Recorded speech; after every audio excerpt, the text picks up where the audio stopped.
Very good morning to all of you. कैसे हैं आप सब लोग? I hope you all are fine, fit and enjoying the weather.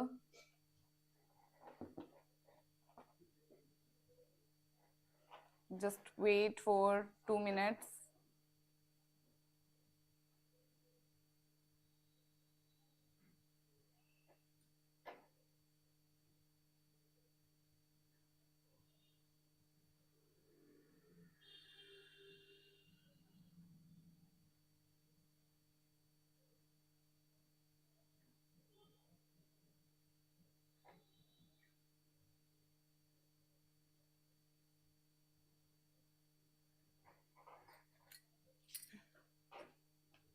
Let's start our class. आज से हम PS टेट की कोचिंग स्टार्ट कर रहे हैं साइंस की। आज से आपके रेगुलरली लेक्चर्स लगा करेंगे। Good morning.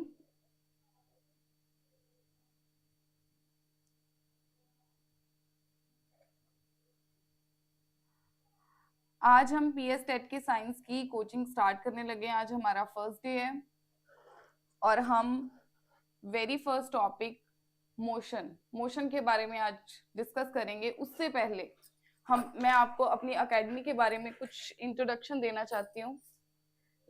आप जैसे आजकल आप लोगों को पता है कि एप्स कितनी सारी हैं, तो सबके पास एंड्रॉइड या फिर एप्पल के फोन्स होते हैं।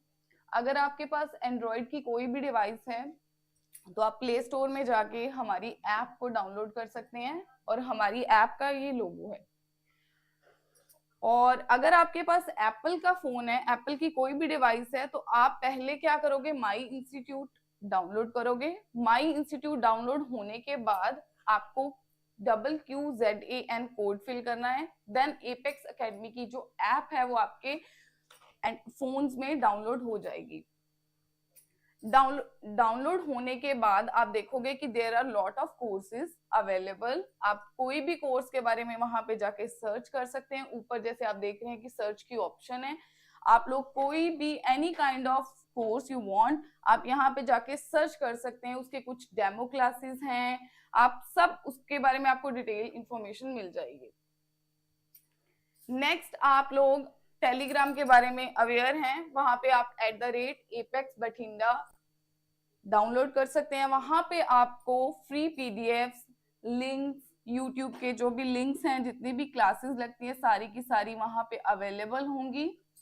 इसके अलावा आप लोगों को कोई भी डाउट आता है, कोई भी क्वेरी है, एनी काइंड ऑफ क्वेरी, आप लोग गिवन नंबर्स लाइक 7837888988 7837883888 पे कांटेक्ट कर सकते हैं। आज हम अपनी फर्स्ट क्लास स्टार्ट करते हैं with the very first topic, that is motion.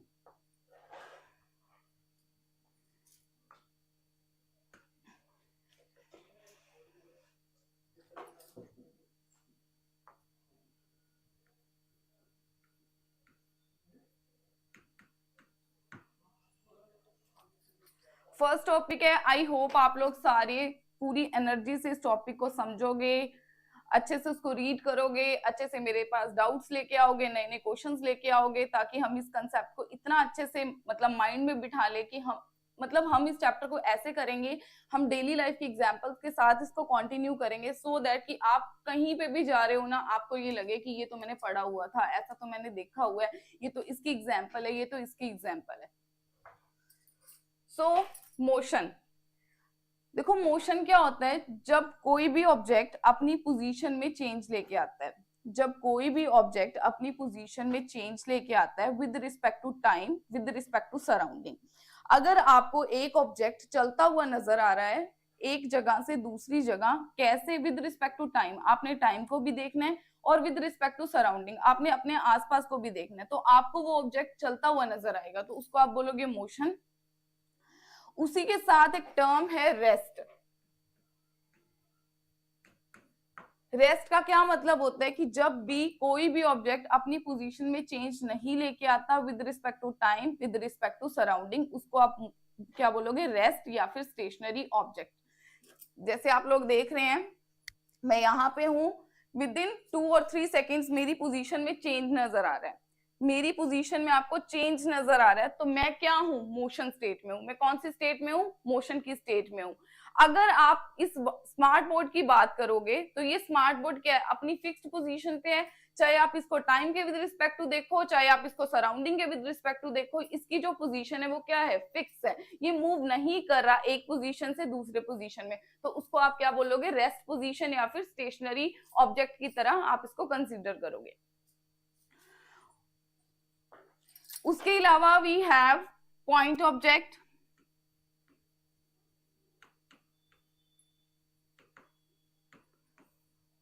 Point object क्या होता है, पॉइंट ऑब्जेक्ट वो वाला ऑब्जेक्ट होता है जिसमें उसका साइज क्या होता है, बहुत छोटा होता है, ऑब्जेक्ट का साइज छोटा होता है लेकिन वो डिस्टेंस क्या करता है, ज्यादा ट्रेवल करता है। कोई भी ऑब्जेक्ट जिसका साइज उसके डिस्टेंस के कंपैरेटिव बहुत कम है, इसकी अब मैं आपको एक एग्जांपल देती हूँ तो आपको अच्छे से समझ आ जाएगा। लाइक जैसे हम बात करें एक ट्रक की और एक स्कूटी की, हम किसकी बात करें, एक ट्रक की और एक स्कूटी की बात कर रहे हैं, तो आप लोग देखोगे कि अगर वो दोनों की दोनों एक ही पोजीशन पे खड़ी हुई हैं, लाइक ये ट्रक की बात करिए, इसका साइज मैं थोड़ा सा बड़ा बना देती हूँ, मैं वहां पे एक स्कूटी की बात कर रही हूँ, उसका साइज मैं छोटा कर देती हूँ, इसको मैं नाम देती हूँ ए, इसको मैं नाम देती हूँ बी। दोनों ने क्या करना है, रेड लाइट्स के ऊपर खड़ी हैं, क्रॉस करके यहां तक आना है, ठीक है। अब आप लोग देखो कि जो ए है, लाइक ट्रक है और स्कूटी है, अब ये जो ऑब्जेक्ट है ये भी यहां से यहां तक आया,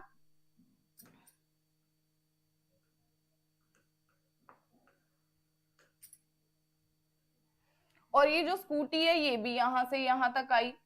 आप यहां से मेरे को क्लियरली देख के बता सकते हो कि जो ट्रक है उसने क्या किया, डिस्टेंस कम ट्रेवल किया, और जो स्कूटी है उसने क्या किया, डिस्टेंस ज्यादा ट्रेवल किया। आप देख रहे हो कि जो इसका साइज है स्कूटी का एज कंपेयर टू ट्रक बहुत कम है, पर उसका क्या है, डिस्टेंस ज्यादा है। तो पॉइंट ऑब्जेक्ट कौन सा ऑब्जेक्ट होगा जिसमें उसका डिस्टेंस क्या होगा, मोर होगा उसके साइज से। पॉइंट ऑब्जेक्ट आप किस ऑब्जेक्ट को बोलते हो, जब एक ऑब्जेक्ट का जो साइज है उसके डिस्टेंस से बहुत कम है। आपको जब मतलब आप, हम जैसे ट्रक और स्कूटी की बात करें तो आप ये इमेजिन भी कर सकते हो, या आप बहुत सारे टाइम रेड लाइट्स पे खड़े होते हो, तो जब भी आप ट्रैवल करते हो तो ट्रक भी मूव करता है, स्कूटी भी, पर स्कूटी क्या होता है, जल्दी निकल जाती है और ट्रक को टाइम लग जाता है। क्यों, क्योंकि उसका जो साइज है बहुत बड़ा है और स्कूटी का साइज कम है, तो उसका ऐसे लगता है कि वो काफी देर से ट्रैवल कर रही है। ट्रक भी उतना ही कर रहा है लेकिन उसके साइज के कंपैरेटिव बेसिकली उसका जो डिस्टेंस होता है ना वो इतना कंसीडर नहीं करा जाता। तो पॉइंट ऑब्जेक्ट हमने यहाँ पे डिस्कस ही क्यों किया है, हमने जितने भी मोशन में टर्म्स के बारे में डिस्कस करना है वो सारी की सारी पॉइंट ऑब्जेक्ट्स के ऊपर डिपेंड करती है। यहाँ पे हम जितनी भी टर्म्स करेंगे हम ये माइंड में रखेंगे कि हम पॉइंट ऑब्जेक्ट की बात करें। क्यों, पॉइंट ऑब्जेक्ट की सारी चीजें हमको क्या होती है, देखी जा सकती है, ऑब्जर्व की जा सकती है। बड़ी जो बड़े बड़े साइज के ऑब्जेक्ट्स होते हैं ना उसको हम कंसीडर नहीं करेंगे क्योंकि उनको रीड करना इज वेरी डिफिकल्ट टास्क, उनके बारे में हर एक डायमेंशन के बारे में रीड करना इज वेरी डिफिकल्ट टास्क। तो हम क्या करेंगे, यहाँ पे जितनी भी टर्म्स के बारे में, जितनी भी टर्म्स मोशन के अंदर रीड करेंगे, दैट ऑल डिपेंड ऑन, किसके ऊपर डिपेंड करेंगी, पॉइंट ऑब्जेक्ट के ऊपर डिपेंड करेंगी। क्या आप लोगों को मोशन, रेस्ट, पॉइंट ऑब्जेक्ट के अंदर कोई भी डाउट है, या आप लोगों को ये चीज समझ लगी? अगर आपको ये चीज समझ लगेगी तो ही आगे जाके आप ये चैप्टर को कंटिन्यू कर पाओगे।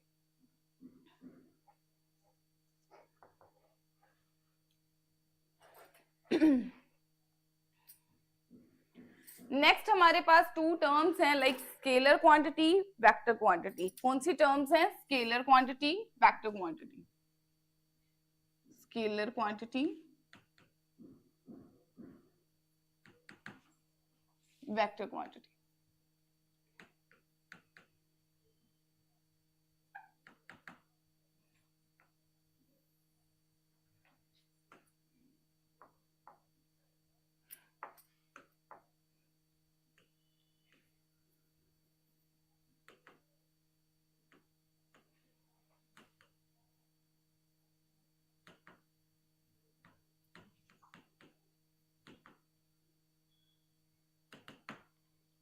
देखो बेटा, स्केलर क्वांटिटीज वो क्वांटिटीज होती हैं जो सिर्फ मैग्नीट्यूड पे डिपेंड करती हैं, जो सिर्फ किसके ऊपर डिपेंड करती है, मैग्नीट्यूड के ऊपर, मैग्नीट्यूड ओनली, मैग्नीट्यूड ओनली। इसका कोई भी और फैक्टर पे कोई डिपेंडेंस नहीं है, इसको किसी चीज से कोई लेना देना नहीं है, इसको सिर्फ मैग्नीट्यूड पे डिपेंड करना है। तो मैग्नीट्यूड होता ही क्या है, अगर ये मैग्नीट्यूड पे डिपेंड करती है तो मैग्नीट्यूड होता क्या है, मैग्नीट्यूड मतलब मैथमेटिक्स। ये किसके ऊपर डिपेंड करती है, ये सिर्फ मैथमेटिक्स के ऊपर डिपेंड करती है, मैथ्स के जितने भी नंबर्स होते हैं ना ये उनके ऊपर डिपेंड करती है, इसको और चीजों से कोई भी लेना देना नहीं है। अगर मैं वेक्टर क्वांटिटी की बात करूं तो मैग्नीट्यूड की तो मैंने यहाँ पे बात करी है, तो मैग्नीट्यूड क्या हो गया, मैथ्स प्लस डायरेक्शन। इसमें मैं मैथ्स के नंबर की तो बात करूंगी, प्लस हमारे पास जो 4 डायरेक्शन है, south, north, east and west, ये 4 के 4 डायरेक्शन के ऊपर भी डिपेंड करती हैं। ये सिर्फ मैग्नीट्यूड के ऊपर डिपेंड नहीं करती, ये मैग्नीट्यूड प्लस डायरेक्शन के ऊपर डिपेंड करती हैं। स्केलर क्वांटिटीज वो क्वांटिटीज होती हैं जो मैग्नीट्यूड पर डिपेंड करती हैं। वेक्टर क्वांटिटीज कौन सी क्वांटिटीज होती हैं, जो मैग्नीट्यूड प्लस डायरेक्शन दोनों के ऊपर डिपेंड करती है। अब आप लोग सोचो कि अगर ये मैग्नीट्यूड मैथमेटिक वाली क्वांटिटीज के ऊपर डिपेंड कर रही है, तो ये मैथ्स के सिंपल जो 4 रूल्स होते हैं, एडिशन, सब्ट्रैक्शन, मल्टीप्लिकेशन, डिवीजन, ये उसको फॉलो करेगी या नहीं करेगी। आप खुद सोचो, जो चीज सिर्फ मैथमेटिक के नंबर्स पे डिपेंड करती है, जो चीज सिर्फ मैथ्स के ऊपर डिपेंड कर रही है, तो ये मैथ्स के सिंपल जो रूल्स होते हैं, plus minus, like addition, subtraction, multiplication and division, ये उनके ऊपर ही डिपेंड करेगी।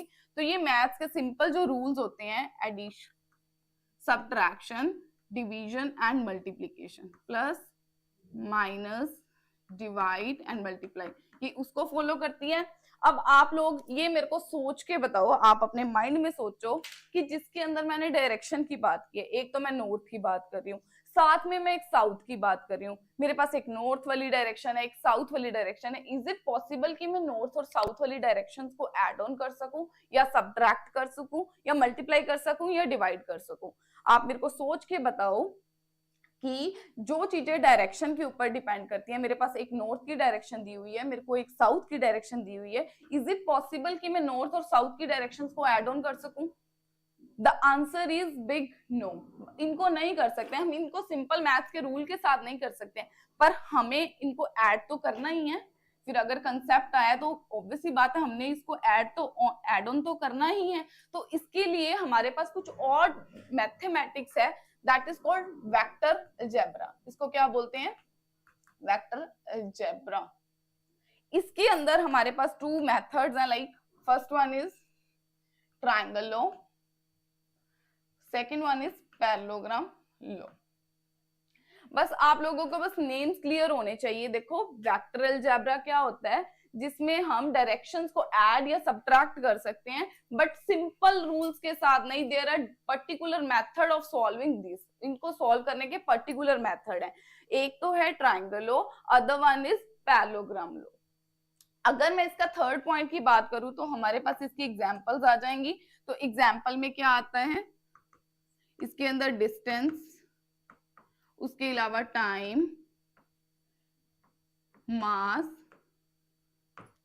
अगर मैं इसकी वेक्टर क्वांटिटीज की एग्जांपल की बात करूं तो यहाँ पे आएगा डिस्प्लेसमेंट, डिस्प्लेसमेंट।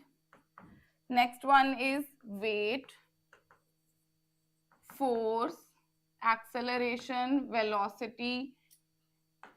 इसके अंदर बहुत सारी एग्जांपल्स आती हैं। वैसे तो दोनों की बहुत सारी एग्जांपल्स हैं, बट आप एक बार इतनी लर्न कर लो, that is more than sufficient.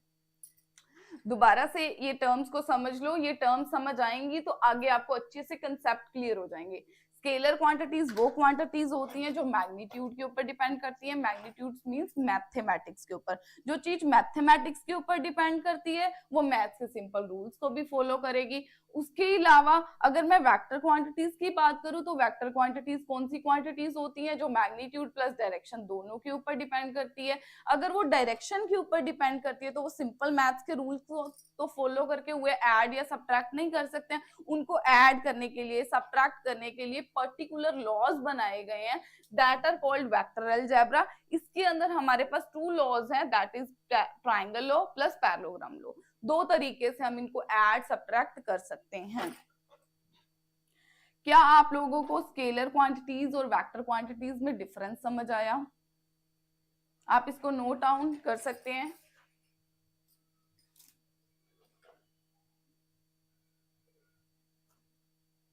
अगर आप लोगों को motion, rest, point object, scalar quantity, vector quantity में कोई भी डाउट है तो आप अपने डाउट्स कमेंट सेक्शन में लिख सकते हैं। मैं आपको अभी के अभी वही डाउट्स आपके क्लियर करवा सकती हूँ।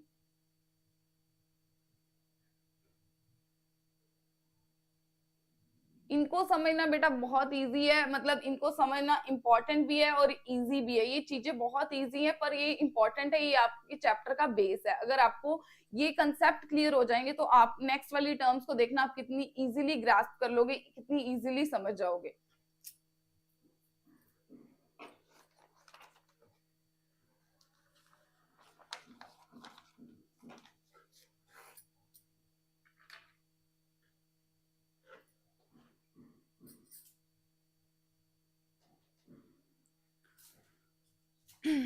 चलो नेक्स्ट वी हैव डिस्टेंस। हमारे पास जो नेक्स्ट टर्म है दैट इज डिस्टेंस। डिस्टेंस इस चैप्टर की बिल्कुल नई सी टर्म, लाइक सबने सुना हुआ है डिस्टेंस क्या होता है। क्या आप लोग मेरे को बता सकते हैं कमेंट सेक्शन में कि डिस्टेंस होता क्या है? सिंपल टर्म्स में बता दो, चाहे जैसे भी आपको पता है तो आप लोग मेरे को कमेंट सेक्शन में बता सकते हैं। I am waiting for you.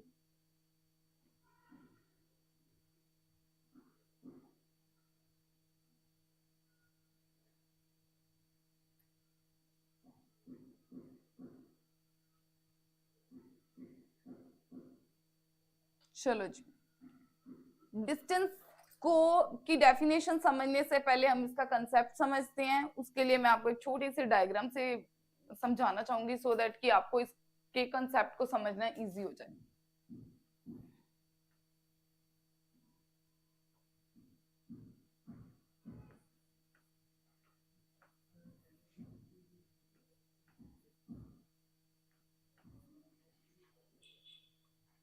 देखो एक ऑब्जेक्ट है, वो ए से लेके डी तक मूव कर रहा है, तो वो मोशन में हुआ। ए से लेके डी तक मूव कर रहा है, वो क्या हुआ? मोशन में, क्योंकि आपको इसकी पोजीशन ए से डी तक नजर आएगी विद टाइम विद सराउंडिंग, तो उसको आप मोशन में बोल दोगे। मोशन की डेफिनेशन रिवाइज हो गई। तो मोशन क्या होता है? जब कोई ऑब्जेक्ट एक जगह से दूसरी जगह मूव करता है। तो यहाँ पे देखो एक ऑब्जेक्ट मैंने यहाँ पे प्लेस किया ए पॉइंट पे। मैंने क्या किया, यहाँ पे एक ऑब्जेक्ट को पॉइंट किया। इस ऑब्जेक्ट ने चलना शुरू किया। सबसे पहले वो ए टू बी गया, देन बी टू सी गया, देन सी टू डी गया। आपको इसकी पोजीशन में चेंज तो नजर आया। अब मैं बात कर रही हूँ कि उसने चला, उसने कुछ डिस्टेंस ट्रेवल किया, ऑब्वियस सी बात है। तो सबसे पहले जहां से वो चलना शुरू करता है, जहां से वो ऑब्जेक्ट मूव करना शुरू करता है, उसको बोलते हैं इनिशियल पॉइंट। उसको क्या बोलते हैं? Initial point. और जहां पे वो पहुंच जाता है, जहां पे उसका एंड डेस्टिनेशन होता है, that is called its final position या फाइनल पॉइंट। देखो जहां से वो स्टार्ट करता है उस पॉइंट को इनिशियल पॉइंट की फॉर्म में, मतलब लाइक इनिशियल पॉइंट बोलते हैं। और जहां पे वो पहुंच जाता है, जहां पे उसका डेस्टिनेशन वाला पॉइंट होता है, that is called final point. अब मैंने इस ऑब्जेक्ट का ए से डी तक डिस्टेंस निकालना है, ए से लेकर डी तक का डिस्टेंस निकालना है। तो डिस्टेंस हुआ क्या? सबसे पहले ये था 9 किलोमीटर्स, 4 किलोमीटर्स,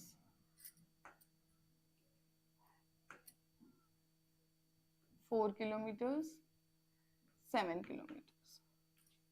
तो अब जो ऑब्जेक्ट है वो ए से लेके डी तक मूव किया, तो उसने कुछ ना कुछ डिस्टेंस, क्योंकि एक जगह से वो दूसरी जगह तक चल के आया। अगर एक ऑब्जेक्ट एक जगह से दूसरी जगह तक चल के आता है तो उसको मोशन में बोलते हैं। लेकिन उसने कुछ ना कुछ डिस्टेंस ट्रेवल किया, क्योंकि वो इनिशियल से चल के फाइनल तक पहुंच गया। तो इसका जो डिस्टेंस होता है क्या होएगा? आपने अब यहाँ पे हम इसकी डेफिनेशन को इंट्रोड्यूस करते हैं। The total path taken by an object to cover distance. एक ऑब्जेक्ट जितना पाथ लेता है ट्रैवल करने में, उसको क्या बोलते हैं? डिस्टेंस। एक ऑब्जेक्ट टोटल पाथ जितना भी ट्रेवल करता है from initial position to final position, क्या बोलते हैं उसको? डिस्टेंस। डिस्टेंस क्या हुआ? इनिशियल से स्टार्ट करके फाइनल पे पहुंच गया। तो उसने, अब यहां पे लिखे इसकी definition, total path taken by an object.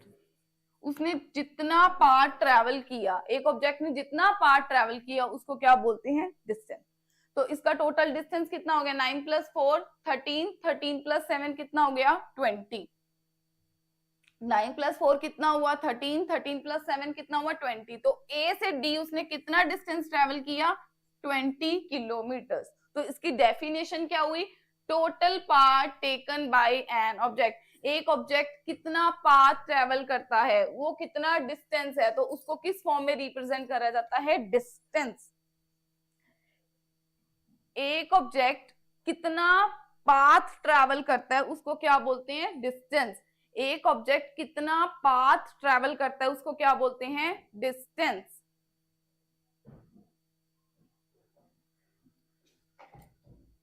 Poonam बेटा आप ये बोल रहे हो कि पीएस टेट कब होगा, क्या आप उसके लिए बेटा प्रिपेयर हो? सबसे पहले आप ये बताओ कि क्या आप पीएस टेट के लिए प्रिपेयर हो? पीएस टेट जल्दी ही आएगा, बट उसके लिए यू हैव टू लाइक आप लोगों को अपने माइंड को सेट करना पड़ेगा कि मैं मतलब अपना माइंड सेट करके फटाफट स्टडी करूं, सिलेबस को कंप्लीट करूं, रिवाइज करूं, क्वेश्चंस को अटेम्प्ट करूं, मैं इतनी मतलब अपने आप में कॉन्फिडेंट हो जाऊं कि मैं उस चीज को क्रैक कर सकती हूँ।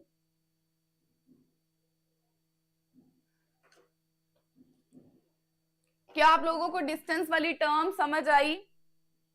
क्या आप लोगों को डिस्टेंस वाली टर्म समझ आई?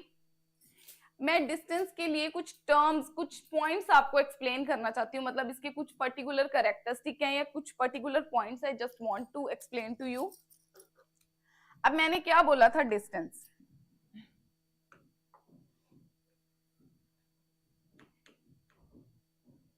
सबसे पहले total path taken by an object,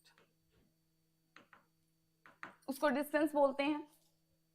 second इसका पॉइंट क्या है कि जो डिस्टेंस होता है उसको रिप्रेजेंट किससे किया जाता है? हम बारी बारी पूरा पूरा डिस्टेंस तो नहीं लिख सकते हैं ना, इट्स वेरी डिफिकल्ट। तो उसके लिए डिस्टेंस को रिप्रेजेंट करने के लिए हमारे पास टर्म है स्मॉल एस। कौन सी टर्म है? Small S. ठीक। थर्ड पॉइंट क्या है?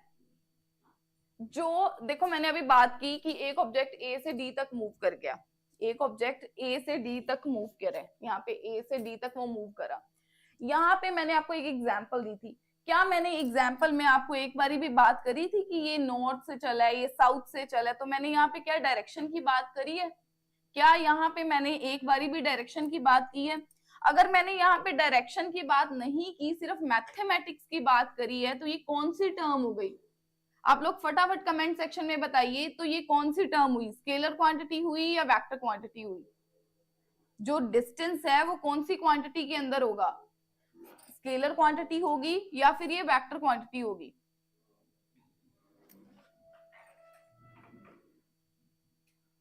ये कौन सी क्वांटिटी होगी बेटा? ये सिर्फ मैग्नीट्यूड के ऊपर डिपेंड कर रही है, मैथमेटिक्स के ऊपर डिपेंड कर रही है, इसमें मैंने डायरेक्शन की कोई भी बात नहीं करी है। तो ये कौन सी क्वांटिटी होगी? Scalar quantity. ये कौन सी क्वांटिटी है? Scalar quantity. अब मैंने डिस्टेंस निकालना है, मैंने डिस्टेंस बोला था टोटल पाथ, ये टोटल पाथ है। तो पाथ या डिस्टेंस, आप लोग बोलते हो ना कि मैम मैं इतना डिस्टेंस, इतने किलोमीटर ट्रेवल करके आया हूं, मैं यहां से यहां जाने के लिए इतने किलोमीटर चला हूं। तो डिस्टेंस को, डिस्टेंस के ऐसे यूनिट क्या हुए? डिस्टेंस को किस में मेजर किया जाता है? ऐसे यूनिट में। ऐसे यूनिट क्या हुए इसके? क्या हुए डिस्टेंस के? किलोमीटर। Very good. क्या हुए? Kilometre, metre, centimetre. देखो किलोमीटर तो बड़े वाले के लिए, जब आप एक सिटी से दूसरी सिटी जाते हो तो मैं बोलती हूँ कि मैम मैं इतने किलोमीटर अगर आपने कम डिस्टेंस को कैलकुलेट करना है तो वो मीटर में, और अगर आपने बहुत कम डिस्टेंस को कैलकुलेट करना है तो सेंटीमीटर, उसके अलावा भी मिलीमीटर्स वगैरह होते हैं, तो वो छोटे छोटे फर्दर यूनिट्स होते हैं। अगर मैं एसआई यूनिट की बात करूं, अगर मैं SI unit, particular SI unit की बात करूं, तो इसके क्या होंगे, मीटर। कीप इन माइंड कि जो डिस्टेंस होता है वो मीटर में कैलकुलेट करा जाता है एसआई यूनिट में, otherwise kilometre, metre, centimetre all are correct.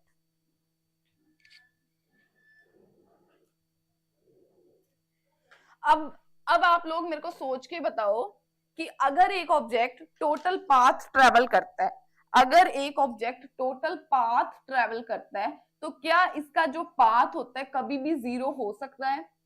कभी भी एक ऑब्जेक्ट है, एक जगह से दूसरी जगह चल रहा था, एक ऑब्जेक्ट था, देखो पिछली स्लाइड में जैसे एक ऑब्जेक्ट था, ए से डी तक मूव करा, अगर वो ए से डी तक मूव कर रहा है, उसकी पोजीशन में आपको चेंज नजर आ रहा है, तो आप सोच के बताओ बेटा कि क्या वो उसका जो डिस्टेंस हो सकता है वो कभी भी जीरो हो सकता है, कभी भी नेगेटिव हो सकता है? तो आंसर क्या होगा, नो। इसका आंसर क्या होने वाला है, नो। तो जो डिस्टेंस होता है वो कभी भी नेगेटिव नहीं होता, distance is always positive, always positive. Distance हमेशा बेटा पॉजिटिव आएगा। जब भी आप इसके न्यूमेरिकल सॉल्व करोगे, आप डिस्टेंस निकालोगे, आगे भी बहुत सारी टर्म्स निकालोगे, ध्यान रखना आप हमेशा अपने माइंड में बिठा लो, या आप अपने खुद से प्रैक्टिकली सोच सकते हो कि डिस्टेंस की जो मतलब वैल्यू आएगी हमेशा पॉजिटिव आएगी, पॉजिटिव नंबर आएगा, कभी भी नेगेटिव नहीं आएगा, कभी भी जीरो नहीं आएगा। एक बार डिस्टेंस फिर से देख लो। डिस्टेंस क्या होता है, जब एक ऑब्जेक्ट एक पोजीशन से दूसरे पोजीशन तक चलता है, वो जो पहला पोजीशन होता है जहां से वो बिल्कुल स्टार्ट करता है उसको इनिशियल पॉइंट कहते हैं, जहां पे वो पहुंच जाता है उसको फाइनल पॉइंट कहते हैं। टोटल पाथ जो उसने ट्रैवल किया होता है उसका एडिशन कर देंगे, हमारा टोटल डिस्टेंस आ जाएगा। डिस्टेंस को रिप्रेजेंट करा जाता है स्मॉल एस के साथ। ये एक स्केलर क्वांटिटी है क्योंकि ये मैग्नीट्यूड के ऊपर डिपेंड कर रही है, इसमें डायरेक्शन की कोई भी बात नहीं कर रहे। अगर मैं इसको मेजर करना चाहती हूँ तो मैं इसको किलोमीटर, मीटर और सेंटीमीटर तीनों में मेजर कर सकती हूँ। अगर मैं इसके एसआई यूनिट की बात करूँ तो ये मीटर में निकाला जाता है, और डिस्टेंस हमेशा कौन सा नंबर होता है, पॉजिटिव नंबर होता है। कीप इन माइंड, डिस्टेंस क्या होता है, हमेशा पॉजिटिव नंबर होता है। क्या आप लोगों को डिस्टेंस समझ आया बेटा? अगर आप लोगों को आया तो प्लीज इस वीडियो को लाइक करो, सो दैट मेरे को समझ लगे कि आप लोगों को डिस्टेंस वाला जो टॉपिक है वो समझ आया, डिस्टेंस का जो कंसेप्ट है वो समझ आया। ये आप लोग मेरे को थम्स अप भेजो, मुझे पता चलेगा बेटा कि जो मैं करवा रही हूँ आप लोगों को समझ आ रहा है।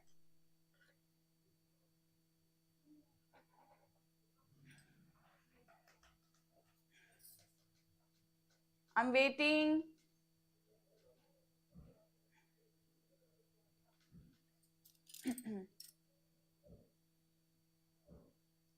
इसी के साथ हमारी नेक्स्ट टर्म है डिस्प्लेसमेंट। कौन सी टर्म है बेटा, डिस्प्लेसमेंट।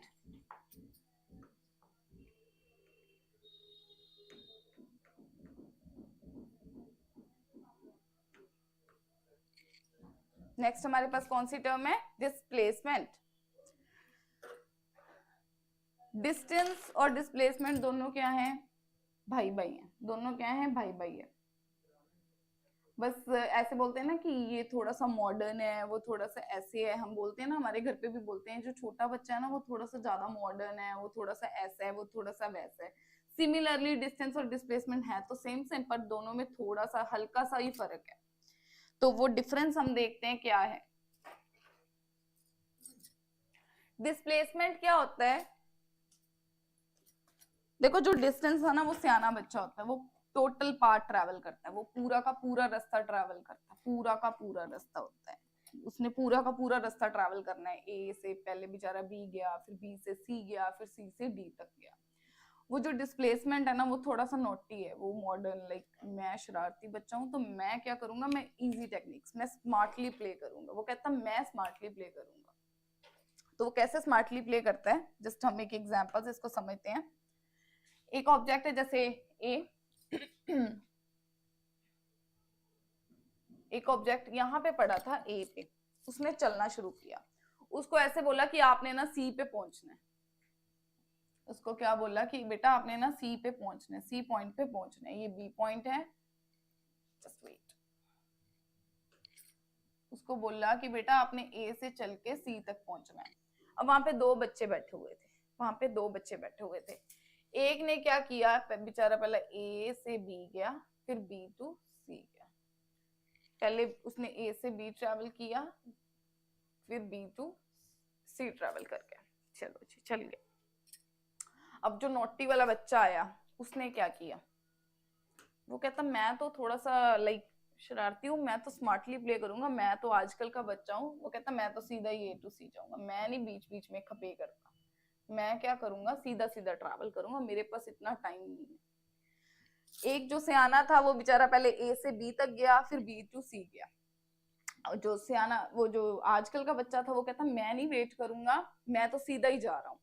तो यहाँ पे बेटा मैंने देखो डायरेक्शन मार्क की है, ये एरोस क्या है, डायरेक्शन को रिप्रेजेंट कर रही है। वो पहले जो एक बच्चा था वो ए से बी गया, लाइक 7 किलोमीटर 3 किलोमीटर, ये कहता मैं सीधा सीधा जाऊंगा 8 किलोमीटर। अब यहाँ पे देखो, अब मैं एक यहाँ से m ऑब्जेक्ट और एक यहाँ पे n ऑब्जेक्ट है। जो m और n टू केसेस बना रही हूँ बेटा, यहाँ पे ध्यान से देखना, मैं टू केसेस बना रही हूँ। जो m वाला था वो पहले कहाँ पे गया, a से b, फिर b टू c गया। ये कहता मैं तो सीधा ही चलूंगा, a टू c चला गया। तो यहाँ पे देखो क्या हुआ, उसने a टू b गया, जैसे a b, उसने a c ट्रेवल करना था, a b plus b c। A B कितना हुआ 7 किलोमीटर, बी सी कितना हुआ 3 किलोमीटर। तो टोटल उसने डिस्टेंस कितना ट्रैवल कर लिया 10 किलोमीटर। ठीक, उसने टोटल कितना डिस्टेंस ट्रैवल किया 10 किलोमीटर का। जो नॉटी वाला बच्चा था, जो एन नाम का बच्चा था, उसने क्या किया, ए टू सी सीधा ट्रैवल किया, वो तो सीधा ही 8 किलोमीटर। तो दोनों में से किसने डिस्टेंस कम ट्रैवल किया, दोनों में से किसने डिस्टेंस कम ट्रैवल किया, ऑब्वियसली बात है एन वाले ने कम डिस्टेंस ट्रैवल किया 8 किलोमीटर, उसने 10 किलोमीटर। तो यहाँ पे हम एक टर्म लाइक एक इसकी डेफिनेशन इंट्रोड्यूस करते हैं, समझते हैं। तो डिस्प्लेसमेंट होता क्या है, शॉर्टेस्ट वेट,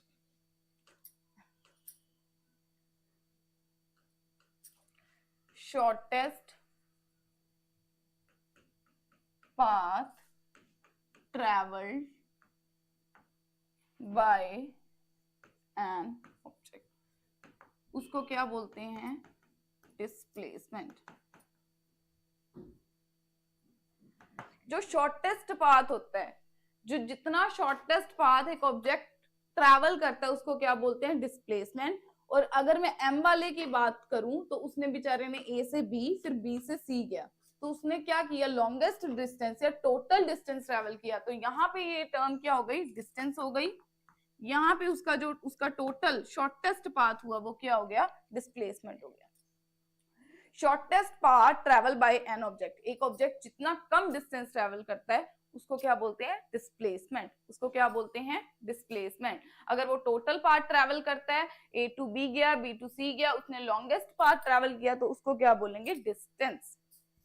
अब देखो यहाँ पे एरोस इंट्रोड्यूस करवाने का क्या मतलब हुआ, देखो अब यहाँ पे मैं बात कर रही हूँ, पहले वो बेचारा ए टू बी गया फिर बी टू सी गया, तो यहाँ पे डायरेक्शन की बात हुई। और दूसरा वाला जो एन वाला ऑब्जेक्ट था वो ए टू सी सीधा गया, तो यहाँ पे मैं डायरेक्शंस की बात कर रही हूँ। Here I am talking about directions. यहाँ पे मैं किसकी बात कर रही हूँ, डायरेक्शंस की बात कर रही हूँ। अगर मैं डायरेक्शंस की बात कर रही हूँ तो डिस्प्लेसमेंट कौन सी क्वांटिटी के अंदर आता है, वेक्टर क्वांटिटी के अंदर आता है। तो डिस्प्लेसमेंट कौन सी क्वांटिटी हुई, वेक्टर क्वांटिटी।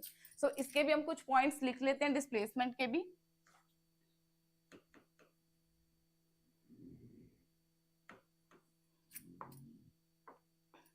सबसे पहले शॉर्टेस्ट पाथ, सबसे कम रास्ता होता है।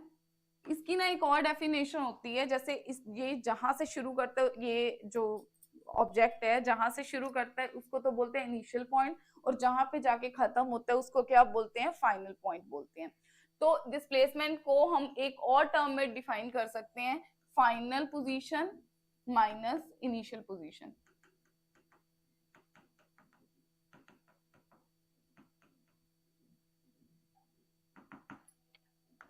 नेक्स्ट अभी हमने बात करा कि यहाँ पे मैं डायरेक्शन की बात कर रही हूँ, तो ये कौन सी क्वांटिटी होगी? Vector quantity. ये कौन सी क्वांटिटी होगी बेटा? वेक्टर क्वांटिटी हो गई। अगर ये वेक्टर क्वांटिटी है तो ये मैथ्स के सिंपल रूल्स को तो नहीं फॉलो करेगी, ऑब्वियसली वेक्टर अलजेब्रा को फॉलो करती है। तो इसके लिए दो लॉज पढ़े थे, एक था ट्रायंगल लॉ, एक था पैरेललोग्राम लॉ। अगर मैं इसको मेजर करने की बात करूं, यहाँ पे देखो पिछली वाली स्लाइड में यहाँ पे भी मैंने किलोमीटर्स का यूज किया है। तो डिस्टेंस और डिस्प्लेसमेंट मैंने स्टार्टिंग में बोला था कि दोनों क्या है, भाई भाई हैं, दोनों एक जैसे हैं। अगर मैं डिस्टेंस को मेजर करने के लिए किलोमीटर, मीटर और सेंटीमीटर का यूज करती हूँ, सिमिलरली अगर मैंने डिस्प्लेसमेंट को मेजर करना है तो उसके लिए भी क्या होगा? किलोमीटर, मीटर और सेंटीमीटर। अगर मैं एसआई यूनिट की बात करती हूँ तो वो क्या आएंगे इसके बेटा? मीटर। अगर मैं एसआई यूनिट की बात करूंगी तो मैं मीटर की बात करूंगी। अब मैं आपको ना लास्ट पॉइंट डिस्प्लेसमेंट का बताने से पहले मैं जस्ट आपको आपसे एक क्वेश्चन पूछना चाहती हूँ, या आपको एक नई सी एक चीज इंट्रोड्यूस करवाना चाहती हूँ। लाइक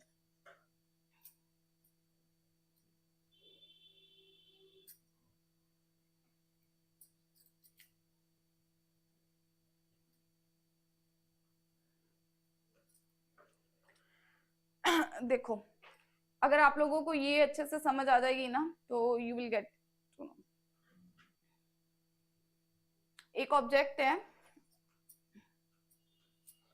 वो यहां से चलना शुरू करता है, ए से, यहां से चलना शुरू करता है, ए से चल के ए पे ही वापस आता है। ध्यान से सुनना, मेरी पूरी मेरे क्वेश्चन को अच्छे से समझना। एक ऑब्जेक्ट है, ए पे पड़ा हुआ है, वो ए से चल के ए पे ही वापस आता है, तो वो मोशन में तो था ही, ऑब्वियसली बात है, ए से चलकर ए पे वापस आता है तो मोशन में तो है।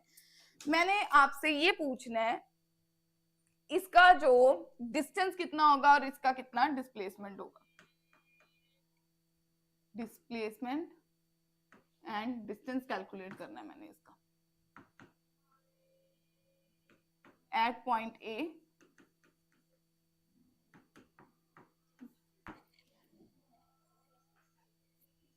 क्या आप लोग मेरे को इसका डिस्टेंस या डिस्प्लेसमेंट बता सकते हैं कि ए से चल के ए पे वापस आया तो इसका कितना डिस्टेंस हुआ और कितना डिस्प्लेसमेंट हुआ? क्या आप लोग मेरे को बता सकते हो कि अगर एक ऑब्जेक्ट ए से चल के ए पे ही वापस आ रहा है तो वो कितना डिस्टेंस ट्रेवल कर रहा है और कितना डिस्प्लेसमेंट ट्रेवल कर रहा है? बेटा क्या आप लोगों को डिस्टेंस और डिस्प्लेसमेंट वाला टॉपिक समझ आया या नहीं आया? अगर आया तो आप इस क्वेश्चन को प्लीज सोल्व करें।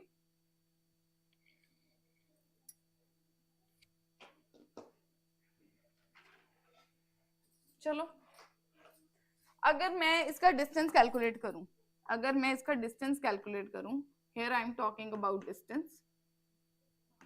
देखो डिस्टेंस मैंने अभी डेफिनेशन में किया था, total path take travel by an object, total वो कितना पाथ करता है। तो ये मोशन कौन सा हुआ? सर्कुलर मोशन हुआ। ये कौन सा मोशन हुआ? सर्कुलर मोशन हुआ। अब अगर ऑब्जेक्ट चलना शुरू करता है, देखो बाहर की तरफ ऐसे ऐसे मूव करेगा,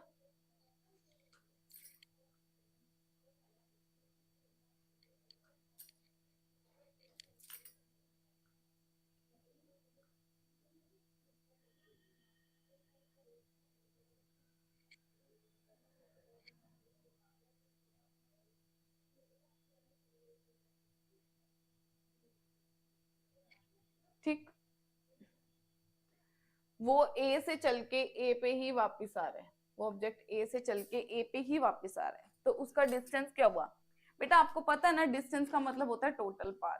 तो ये कौन सी शेप है? सर्कल है। सर्कल का सरकमफ्रेंस, देखो आउटर एरिया की बात करें तो जो सर्कल होता है उसका सरकमफ्रेंस कितना होता है? उसका सरकमफ्रेंस कितना होता है? 2πr होता है। तो इसका डिस्टेंस कितना हो गया बेटा? 2πr। जितना आपको रेडियस दिया होगा वो इसका डिस्टेंस होगा, 2πr। 2 कांस्टेंट नंबर है, पाई की वैल्यू 22/7 होती है, 22/7 और 3.14। और जितना भी सर्कल है, लाइक डिफरेंट डिफरेंट सर्कल्स होंगे, तो जितना आपको रेडियस, अगर आपको लाइक डायमीटर दी है तो आप रेडियस निकालने के लिए उसका हाफ कर दोगे तो आपका रेडियस आ जाएगा। आप इसमें वैल्यू पुट करो, आपका डिस्टेंस आ जाएगा। अगर मैं डिस्प्लेसमेंट की बात करूं, अगर मैं डिस्प्लेसमेंट की बात करूं,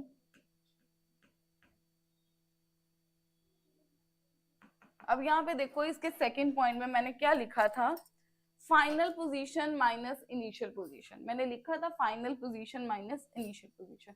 ये फाइनल भी ए है, इसका इनिशियल भी ए है, तो इसका जो डिस्प्लेसमेंट हुआ वो कितना हुआ, फाइनल भी ए है, फाइनल भी 2 पाई आर हुआ, इनिशियल भी 2 पाई आर हुआ, तो इसका जो डिस्प्लेसमेंट आएगा वो ए पॉइंट पे कितना आने वाला है, 0। देखो ध्यान से देखो, मैंने यहाँ पे अभी आप लोगों को बताया था कि जो डिस्प्लेसमेंट होता है वो final position minus initial position होता है। तो ये यहीं से चल के यहीं पे तो वापस आया है, क्या उसने डिस्प्लेसमेंट कुछ की, वो 2 पाई आर वहीं चला, इतना वहीं पे वापस पहुंच गया, तो क्या उसने कोई डिस्प्लेसमेंट करी, कोई डिस्प्लेसमेंट नहीं करी, तो ये कौन सी क्वांटिटी हो गई, मतलब लाइक क्या इसका आंसर आ गया, 0 आ गया। अब देखो ध्यान से, अब इसका ये जो पॉइंट है डिस्प्लेसमेंट का, लास्ट पॉइंट है कि जो डिस्प्लेसमेंट की वैल्यू होती है वो 0 भी हो सकती है, पॉजिटिव भी हो सकती है और नेगेटिव नंबर भी हो सकती है। जो डिस्प्लेसमेंट की अगर मैं बात करूं तो ये पॉजिटिव नंबर भी आ सकता है, नेगेटिव नंबर भी आ सकता है और 0 नंबर भी आ सकता है। 0 तो अभी आप लोगों ने कर लिया। अब जो ये वाली एग्जाम्पल हमने की है, इसी की एक और पॉइंट करते हैं, इसी में एक और डिस्कस करते हैं। अब वो ए ऑब्जेक्ट चल के ए पे नहीं रुका, वो जहां चल के बी पॉइंट पे रुका, ये बी पॉइंट मार्क किया हुआ है, ये यहाँ पे नहीं रुका बेटा, या ये अब बी पॉइंट पे रुका है। तो अब आप मेरे को बी पॉइंट पे बताओ कि इसने कितना डिस्टेंस ट्रेवल किया और कितना डिस्प्लेसमेंट ट्रेवल किया। आप लोग अब मेरे को ये बताओ कि बी पॉइंट पे इसने कितना डिस्टेंस ट्रेवल किया और कितना डिस्प्लेसमेंट ट्रेवल किया। तो यहाँ पे देखो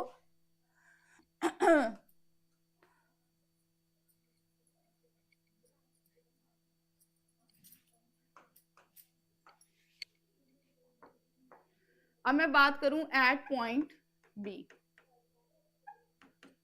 पॉइंट बी, डिस्टेंस कितना हुआ और कितना डिस्प्लेसमेंट किया। देखो टोटल जो निकालना था वो तो था 2 पाई आर, टोटल कितना था 2 पाई आर। अब उसने तो हाफ ही ट्रेवल की है, टोटल 2 पाई आर था, हमने उसको हाफ से डिवाइड करा तो डिस्टेंस हमारा कितना आ गया, पाई आर। वेरी गुड, कितना आ गया, पाई आर। और अगर डिस्प्लेसमेंट की बात करूं तो डिस्प्लेसमेंट कितनी आई, तो उसने जो शॉर्टेस्ट पाथ किया, तो ये ऑब्वियस सी बात है कितना हो जाएगा, ये कितना हो जाएगा, पाई आर ही आएगा। डिस्प्लेसमेंट की वैल्यू भी बेटा कितनी आएगी, पाई आर आएगी, क्योंकि उसने हाफ ही गया। अब वो जहां से चला था वहीं पे नहीं पहुंचा, जहां से चल के आधे पॉइंट पे रुक गया, आधे पॉइंट पे रुक गया, तो ऑब्वियसली इसकी डिस्प्लेसमेंट की वैल्यू भी कितनी आ गई, पाई आर आ गई। इस केस में ये बेटा very very important, very very important numerical है, ये आप लोगों को ध्यान में होना चाहिए। यहाँ पे मैंने एक साइकिल की बात की है, वो आपको 2 साइकिल्स की भी बात कर सकते हैं, 3 की भी पूछ सकते हैं, 4 की भी पूछ सकते हैं। देखो एक साइकिल के लिए पाई आर आ रहा है, तो 2 के लिए कितना आएगा, 2 पाई आर, 3 के लिए कितना आएगा, 3 पाई आर। अगर मैं ए पॉइंट पे बात करूं तो वहां पे 2 पाई आर आ रहा था, एक्चुअल 2 पाई आर आ रहा था एक के लिए, 2 के लिए करेंगे तो 6 आ जाएगा, नहीं 4 आ जाएगा, 2 इंटू 2। अगर मैं जितने साइकिल्स आपको दिए होंगे उसके साथ आप 2 पाई आर को मल्टीप्लाई कर दोगे, you will get your answer. ये आप लोग अच्छे से बेटा इसका न्यूमेरिकल अच्छे से सॉल्व कर लेना, ये पेपर में पूछते होते हैं, ये कंफ्यूज करते हैं, साइकिल्स का ध्यान रखना कि कितने साइकिल्स की बात कर रहे हैं। क्या आप लोगों को डिस्टेंस और डिस्प्लेसमेंट के कंसेप्ट और ये वाले न्यूमेरिकल में कोई डाउट है? क्या आप लोगों को ये वाला कंसेप्ट समझ आया? आप इसका स्क्रीनशॉट भी ले सकते हो, if you want to note down आप नोट भी कर सकते हो।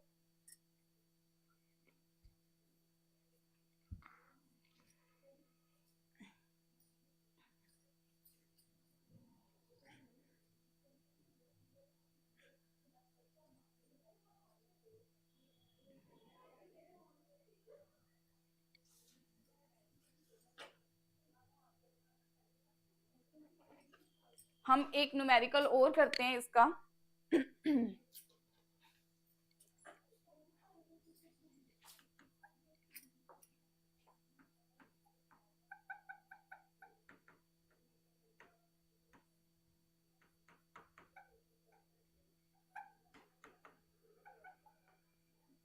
a body travels 4 kilometers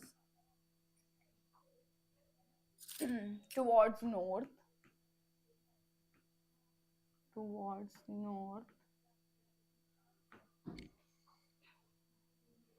then turn right,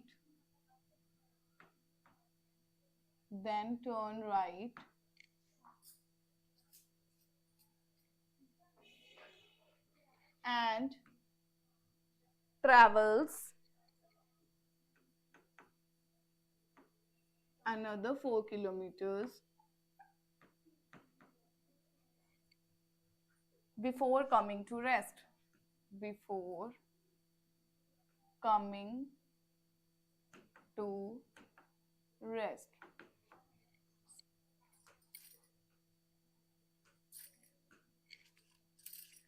Calculate total distance.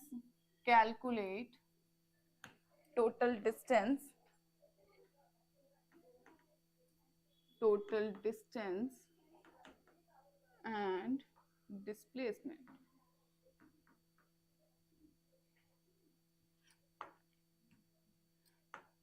Total distance and displacement.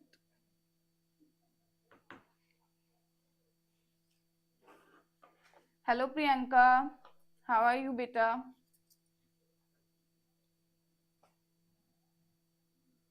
बेटा पीटेट जल्दी होगा, पर उसके लिए आप अपने आप को पहले प्रिपेयर करो अच्छे से. आप इतने लाइक स्ट्रॉन्ग मतलब मेंटली आप इतने स्ट्रॉन्ग हो जाओ कि आप कोई भी क्वेश्चन को अच्छे से अटेम्प्ट कर सको. उससे पहले आप थोड़ी सी अच्छे से तैयारी कर लो. लाइक आपको हर एक क्वेश्चन ऐसे आता हो, हर एक कंसेप्ट ऐसे आता हो कि वहां पे आप पैनिक मत करो.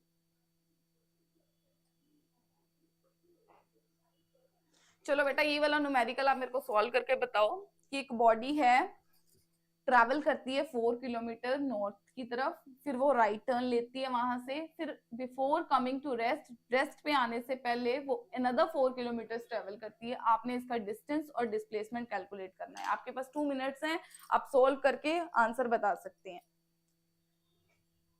Total distance and displacement calculate करके आप मेरे को आंसर बताओ. I am waiting. प्रियंका बेटा सॉल्व करो इस क्वेश्चन को.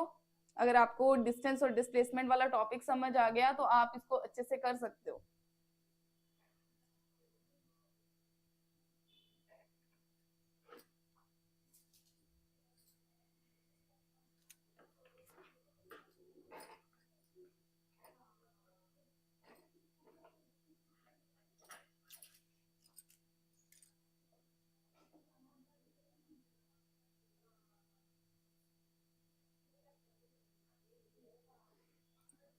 चलो बेटा सॉल्व करते हैं. आप अपने आंसर्स को टैली कर लेना.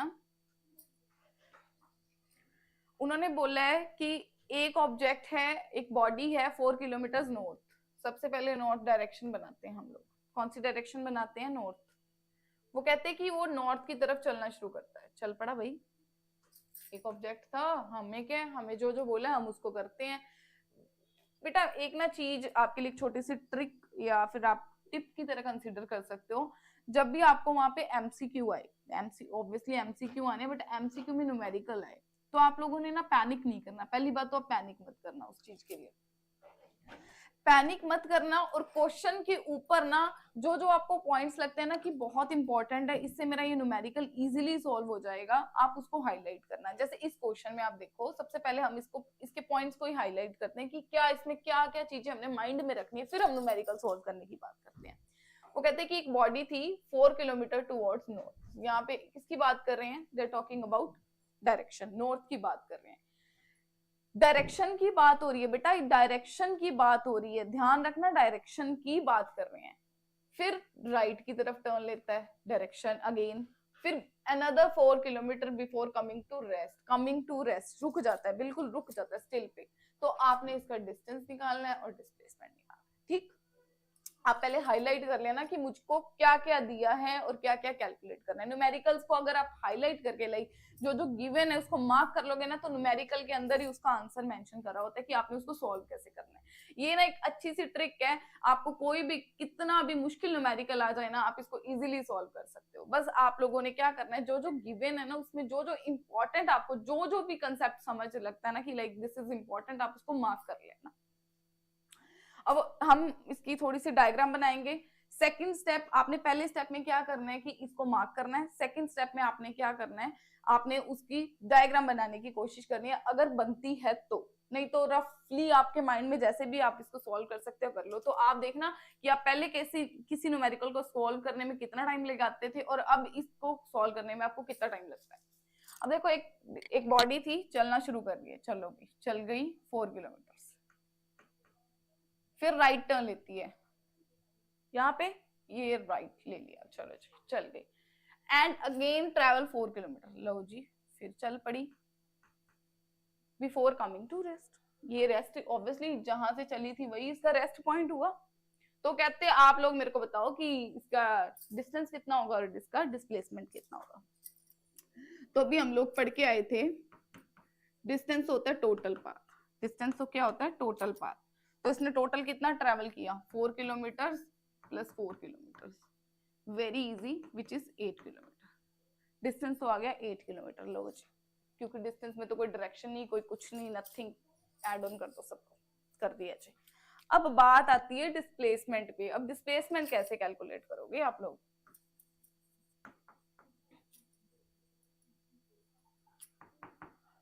आप लोगों को पाइथागोरस थ्योरम याद है? पाइथागोरस थ्योरम याद है? ये कुछ वैसा सा ही बनता है, 90 डिग्री का एंगल बन रहा है, पाइथागोरस थ्योरम लगाओ आपका आंसर आ जाएगा।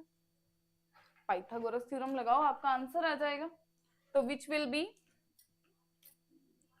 Under root of 4 square, under root of 4 square, 4 का स्क्वायर 16, अगेन 4 का स्क्वायर 16, विच इज 32, 16 प्लस 16 32, 32 का अंडर रूट कैलकुलेट करो, विच विल बी 5.65। किसमें दिया हुआ था, किलोमीटर्स में, तो हमारा आंसर भी किसमें होगा, किलोमीटर्स। क्या आप लोगों को ये न्यूमेरिकल समझ लगा? क्या आप लोगों को ये न्यूमेरिकल समझ लगा और न्यूमेरिकल को सोल्व करने का तरीका समझ आया कि कैसे न्यूमेरिकल को सोल्व करते हैं? ध्यान से एक बार मैं फिर आपको बता देती हूँ कि एक बॉडी थी, नॉर्थ की तरफ चल रही थी, हमने बना दिया, फिर उसने राइट टर्न लिया, ले लिया, और फिर वो travel another 4 kilometre before coming to rest. Rest मतलब जहां से उसने स्टार्ट करा था वहीं पे उसने रुकना कर दिया। हमने इसका टोटल डिस्टेंस और टोटल डिस्प्लेसमेंट निकालना था। अभी हमने पिछली स्लाइड्स में किया था कि जो डिस्टेंस होता है वो टोटल पाथ होता है, टोटल पाथ था तो हमने प्लस कर दिया, सिंपल प्लस कर दिया। अब यहाँ पे एक पाइथागोरस, क्योंकि डायरेक्शन की बात कर रहे थे, तो डायरेक्शन में हमने किसकी बात करनी है, डिस्प्लेसमेंट की बात करनी होती है। लाइक डिस्प्लेसमेंट की बात करें, शॉर्टेस्ट पाथ था, तो शॉर्टेस्ट पाथ के लिए हमने क्या लगाना है, पाइथागोरस की थ्योरम यूज करनी है। जब हमने पाइथागोरस की थ्योरम यूज करी तो हमारे पास डिस्प्लेसमेंट की वैल्यू भी आ गई।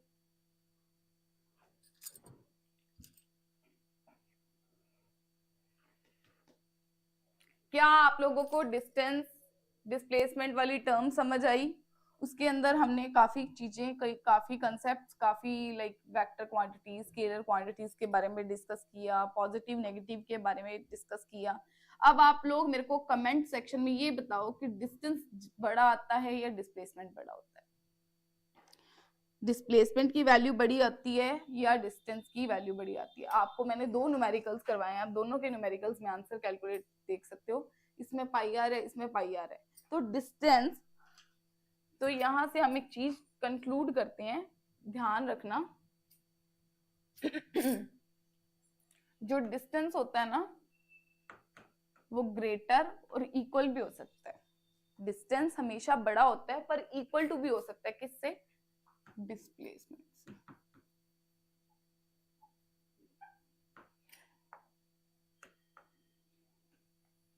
जो डिस्टेंस की वैल्यू होती है वो डिस्प्लेसमेंट से क्या होती है, बड़ी भी हो सकती है, बड़ी तो होती है, इक्वल भी हो सकती है। Keep in mind this thing. जो डिस्टेंस होता है वो डिस्प्लेसमेंट से बड़ा भी होता है और इक्वल टू भी हो सकता है, क्योंकि डिस्प्लेसमेंट तो जीरो भी होती है, नेगेटिव भी होती है, डिस्टेंस तो हमेशा पॉजिटिव है। जो पॉजिटिव है ऑब्वियसली वो कौन सा नंबर है, बड़ा है। क्योंकि डिस्प्लेसमेंट की बात करी थी तो डिस्प्लेसमेंट भी कौन सा नंबर था, वो कौन सा नंबर था, पॉजिटिव, नेगेटिव, जीरो। तो डिस्प्लेसमेंट कम तो होगा पर इक्वल टू भी हो सकता है ना, क्योंकि ये कौन सी क्वांटिटी है, पॉजिटिव क्वांटिटी है। इसी के साथ हम ये क्लास करते हैं यहीं पे and. That's all for today. I hope आप लोगों को आज का लेक्चर अच्छे से समझ आया होगा। हम ऐसे ही कंटिन्यू करेंगे। अगर आप लोगों को कोई भी डाउट होता है तो बेटा आप कमेंट सेक्शन में आप मेरे को बता सकते हो। मैं आपसे एक चीज एक्सपेक्ट करती हूँ कि जितना काम हम रेगुलरली क्लासेस में करेंगे वो आप उतना का उतना रीड करते जाओगे, उतने ही एमसीक्यूज ट्राई करोगे, उतने ही न्यूमेरिकल्स ट्राई करना। क्योंकि बेटा आजकल ना जो पेपर का पैटर्न तो डिफरेंट है ही, साथ में ना उन्होंने जो लेवल है उसको बहुत बढ़ा दिया है। वो आजकल ऐसे नहीं है कि इजी इजी क्वेश्चन आ जाते हैं, सीधे सीधे नहीं आते, आजकल ट्रिकी क्वेश्चंस पूछे जाते हैं। हम सारा कुछ हमारी क्लासेस में डिस्कस करेंगे, tricky questions, easy questions, middle, like जो एवरेज से क्वेश्चंस होते हैं, हम हर तरह के क्वेश्चंस को ट्राई करेंगे। उसके लिए आप हमारे चैनल को लाइक करें, सब्सक्राइब करें। आपको ऐसी ही वीडियोस रेगुलरली मिलती रहेंगी, अपडेट्स मिलते जाएंगे। Thank you, have a nice day बेटा।